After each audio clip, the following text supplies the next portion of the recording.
आज फिर आधी बाल्टी दूध की दी है, तुझे मैं छोड़ूंगी नहीं बेशरम गाय। गौरी कव्वी अपनी गाय को मारे जा रही थी और ऐसे बोले जा रही थी, मत मारे मुझे, मत मारे, मैं भूखी थी इसलिए आज मेरा दूध कम है। गौरी कव्वी अपनी गाय को मार मार कर आधी बाल्टी दूध की निकालती है और वहाँ से चली जाती है। मैं भी अब यहाँ नहीं रहूंगी, मालकिन मुझे ना घास देती है ना पानी। गौरी कव्वी की गाय पूरा जोर लगाती है, रस्सी टूट जाती है और गौरी की गाय जंगल भाग जाती है। नदी किनारे हरी हरी घास थी, गौरी की गाय वहाँ जाकर हरी हरी घास खाने लगती है। गौरी गौरी, हमारी गाय कहाँ गई है? गाय वहाँ नहीं है, टूटी हुई रस्सी पड़ी है पेड़ के नीचे। वो जरूर जंगल भाग गई होगी, मैं अभी देखती हूँ उसे।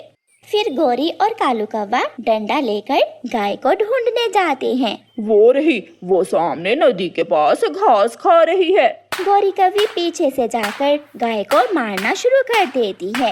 बिना बताए तू यहाँ घास खा रही है और हम तुझे पूरे जंगल में ढूंढ रहे हैं। मुझे घास नहीं देती, मुझे पानी नहीं देती, मैं भूख से प्यास से मर जाऊंगी।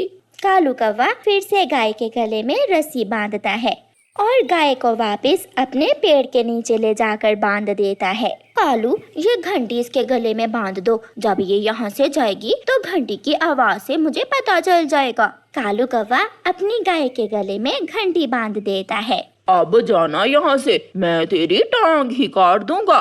फिर 2 दिन गुजर जाते हैं। गौरी कव्वी गाय का दूध निकाल लेती है। मालकिन, मुझे बहुत भूख लगी हुई है, मुझे थोड़ा हरा भरा घास ला दो।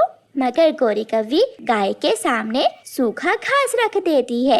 लो, ये घास खाओ, मैं जंगल से और घास नहीं ला सकती। ये तो सूखा है। खाती हो या उठाऊं डंडा? नहीं नहीं, मैं यही घास खा लूंगी। फिर गौरी की गाय वो सूखा घास ही खाने लगती है। रात हो जाती है। मैं रात के समय जाकर जंगल से हरा भरा घास खा लेती हूँ, मालकिन को पता ही नहीं चलेगा। फिर गाय किसी तरह अपनी रस्सी खोलती है और जंगल की तरफ चल देती है, मगर घंटी बजने लगती है। गाय डर जाती है। गौरी गौरी, घंटी बज रही है, गाय गई, गाय जंगल चली गई। ये गाय की बच्ची तो मुझे दिन रात तंग करती है। गौरी कव्वी जल्दी से घर से बाहर निकलती है, मगर गाय गौरी से डरते हुए वापस पेड़ के नीचे आकर खड़ी हो जाती है। अगर यहाँ से गई तो मैं तुझे छोड़ूंगी नहीं, इस बड़ी लाठी से मारूंगी तुझे। एक दिन चिड़िया उस गाय के पास आती है। गाय गाय, तुम रो क्यों रही हो? मेरी मालकिन मुझ पर बहुत अत्याचार करती है, दूध निकाल लेती है और मुझे चारा भी नहीं देती। चिड़िया, मेरे गले से ये घंटी उतार दो ताकि मैं जंगल भाग सकूं। तुम भागकर नदी के पार चली जाना, वहाँ घना जंगल है, ये कौवे तुम्हें वहाँ से ढूंढ नहीं पाएंगे। फिर चिड़िया गाय के गले से घंटी उतार देती है और रस्सी खोल देती है। गाय जल्दी जल्दी से वहाँ से भाग जाती है। शाम को जब गौरी कव्वी बाल्टी लेकर गाय का दूध निकालने आती है तो गाय को ना देखकर कालू कौवे को बुलाती है। कालू कालू, जल्दी आओ, गाय फिर भाग गई। मैं तो घर में था, घंटी की आवाज क्यों नहीं सुनाई दी मुझे? घंटी तो वो पड़ी है, वो घंटी खोलकर भाग गई है। इस बार तो मैं गाय को ऐसा सबक दूंगा कि सारी उम्र याद रखेगी। कव्वी और कौवा फिर से अपने घर से निकलते हैं। गौरी साथ डंडा भी उठा लेती है। गाय दूर से ही कव्वी और कौवे को आता हुआ देख लेती है। गाय झाड़ियों में छुप जाती है। कालू, देखो देखो, यहाँ से अभी अभी किसी पशु ने घास खाई है, हमारी गाय जरूर आसपास ही है। वो जरूर हमें देखकर कहीं छुप गई होगी। कौवा और कव्वी गाय को ढूंढ ढूंढ कर थक जाते हैं। रात हो जाती है और दोनों कौवे घर चले जाते हैं। अब रात रात में मैं यहाँ से दूर चली जाऊंगी। गाय झाड़ियों से निकलकर चलती है। चलते चलते गाय को एक घर दिखाई देता है। उस घर के बाहर एक चील बैठी हुई थी। अगर मैं उस चील के पास चली जाऊं तो कौवे कभी मुझे नहीं मारेंगे और मेरी उन कौवों से जान छूट जाएगी। गाय चील के पास जाती है। चील पक्षी, मेरे मालिक मुझ पर बहुत अत्याचार करते हैं। मैं घर से भाग कर आई हूँ, मैं दूध भी देती हूँ, वह फिर भी मुझे मारते हैं। क्या तुम मेरे पास रहना पसंद करोगी? मैं तुम्हें दूध के बदले हरी भरी घास दिया करूँगी और तुम्हारा बहुत ख्याल रखूंगी। मैं आपको मीठा और सफेद दूध दूंगी। फिर वो गाय चील के पेड़ के नीचे बैठ जाती है। सुबह हो जाती है। चीलटी बाल्टी भरकर गाय का दूध निकालती है और गाय को हरी भरी घास देती है।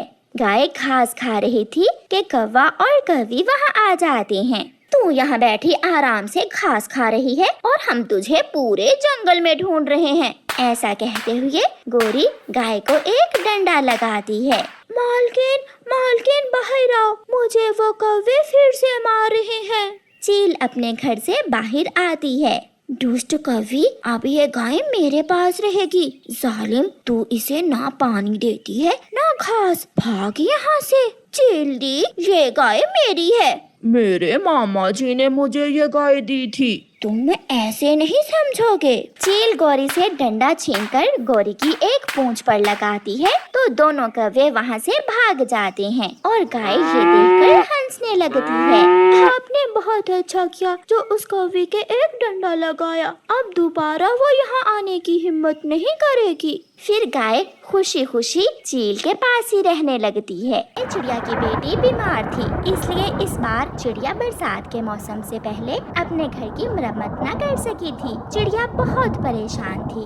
गुड़िया बेटी, चलो मेरे साथ, हम बारिश के दिन आपकी नानों के घर में गुजार लेंगे। हमारा घर तो बहुत कमजोर है, अगर बारिश शुरू हो गई तो बहुत समस्या बन जाएगी। सच मम्मा, मैं बहुत खुश हूँ। मुझे नानों के घर जाकर बहुत अच्छा लगता है। चिड़िया अपनी छोटी सी बेटी को साथ लेकर अभी उड़ी ही थी कि बारिश शुरू हो जाती है। गुड़िया बेटी, मेरे साथ साथ उड़ो, कहीं ऐसा ना हो कि तुम तेज हवा में उड़ जाओ। बहुत मुश्किल से मम्मा चिड़िया जंगल की दूसरी ओर अपनी माँ के घर पहुँचती है। मम्मा चिड़िया दरवाजे पर दस्तक देती है मगर अंदर से कोई नहीं आता। मम्मा चिड़िया फिर से दस्तक देती है। माँ जल्दी दरवाजा खोले, मैं हूँ आपकी बेटी और गुड़िया, जल्दी दरवाजा खोले, हम दोनों बारिश से भीग रही हैं। अंदर से एक बूढ़ी चील बाहर आती है। क्या माँ लगा रखी है, ये घर मेरा है। चील, मगर यहाँ तो मेरी माँ रहती थी, ये घर मेरी माँ का है। वो बूढ़ी चिड़िया तो पिछली बारिश में ही मर गई थी, तब से मैं यहाँ रहती हूँ और तुम यहाँ से चली जाओ। तुम्हें देखकर मेरा फिर से मांस खाने को मन कर रहा है।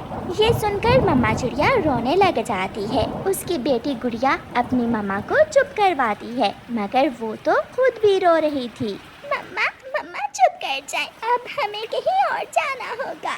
मम्मा चिड़िया और उसकी बेटी दुखी मन के साथ फिर से वापस जाती हैं। गुड़िया बेटी, आप यहाँ बैठ जाओ, इस पेड़ के पत्ते घने हैं, यहाँ आप बारिश से बच जाओगी। मम्मा चिड़िया अपनी बेटी को एक पेड़ के नीचे बिठाकर थोड़ी दूर तोते के घर जाती है। तोते, माफ करना, मैंने ऐसी बारिश में आपको तंग किया। मेरा घर बहुत कमजोर था। मैं अपनी माँ के घर गई तो वहाँ एक बूढ़ी चील ने माँ के घर पर भी कब्जा कर लिया है। मुझे और मेरी बेटी को अपने घर में आने दो, हम बारिश से भीग रही हैं। चिड़िया, तुम तो जानती हो मेरा घर एक कमरे का है। मैं और मेरी पत्नी बहुत मुश्किल से गुजारा करते हैं, बहुत मुश्किल हो जाएगा। चिड़िया जान जाती है कि तोता उसे बोझ समझ रहा है, इसलिए चिड़िया वहाँ से चली जाती है। मम्मा, क्या कहा तोते अंकल ने? उसका घर छोटा है। घर छोटा है क्या? तोते अंकल का दिल छोटा है। चल बेटी, मेरे साथ चल, हम कौवे और कौवी के पास जाते हैं। फिर चिड़िया अपनी बेटी को साथ लेकर कौवों के घर जाती है। चिड़िया, घबराने की जरूरत नहीं है, तुम निश्चिंत होकर मेरे घर में आ जाओ गुड़िया बेटी, तुम इसे अपना ही घर समझो। चिड़िया गोरी के घर में चली जाती है। चिड़िया बहुत हैरान थी कि गोरी कौवी इतनी जल्दी कैसे मान गई। गोरी बहन, मैं आपका ये एहसान कभी नहीं भुला सकूंगी। चिड़िया, तुम्हारे पास घर नहीं और मेरे पास दाना नहीं, मैं कल से भूखी हूँ, जाओ मुझे दाना तो ला दो। मगर बाहर तो बारिश है, इसीलिए तो मैंने तुम्हें छत दी है। चिड़िया अब समझ गई थी कि गोरी ने उसे अपने घर में क्यों रखा है। गुड़िया बेटी, आप यहाँ बैठो और मैं गोरी के लिए दाना लेकर आती हूँ।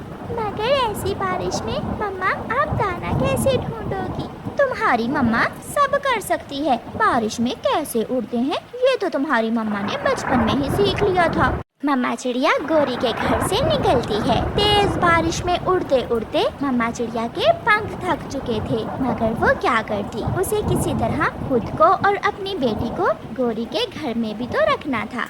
मम्मा चिड़िया घने जंगल में चली जाती है और फिर उसे एक ट्रेन की पटरी नजर आती है, जिस पर एक बहुत ही पुराना ट्रेन का डिब्बा खड़ा था, जो पूरी तरह घास से ढक चुका था। ये तो बना बनाया घर है, अगर मैं अपनी बेटी को लेकर यहाँ आ जाऊँ तो मैं बारिश से बच सकती हूँ। वहाँ पटरी के साथ साथ कुछ चावल के पौधे भी थे और एक आम का पेड़ भी।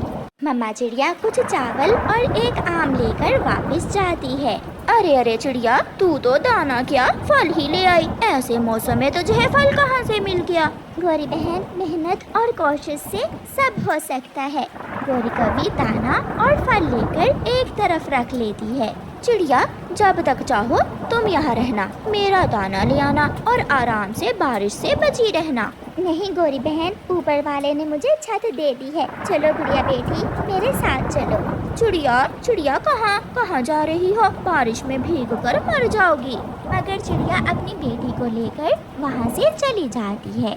चिड़िया उड़ती उड़ती उसी जगह पर पहुँच जाती है। गुड़िया तो ट्रेन का वो डिब्बा देखकर हैरान हो जाती है। मम्मा, ये घर तो बहुत मजबूत है, कभी ना टूटने वाला। यहाँ भोजन भी है और आम का पेड़ भी। दोनों माँ बेटी उस पुराने ट्रेन के डिब्बे में चली जाती हैं। पेट भरकर आम और चावल खाने के बाद दोनों माँ बेटी आराम से सो जाती हैं। ज्यादा देर बारिश होने के कारण सबसे पहले तोते का घर टूट जाता है। तोता और तोती रोते हुए गोरी कव्वी के पास जाते हैं। गोरी तो पहले ही अपने घर की छत पर बैठी रो रही थी।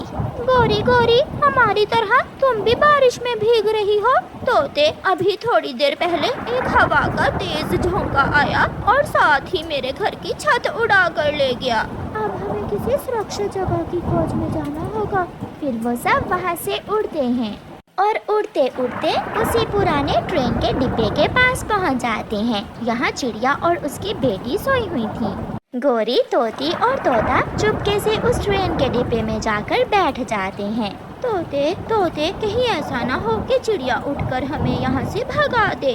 नहीं गोरी, चिड़िया बहुत दयालु है, अगर वो उठ भी गई तो हमें कुछ नहीं कहेगी। फिर थोड़ी देर बाद चिड़िया की आंख खुलती है। वो तोते, तोती और गोरी कव्वी को वहाँ देखकर हैरान हो जाती है। ये घर बहुत मजबूत है, कभी ना टूटने वाला। आप सबका वेलकम है।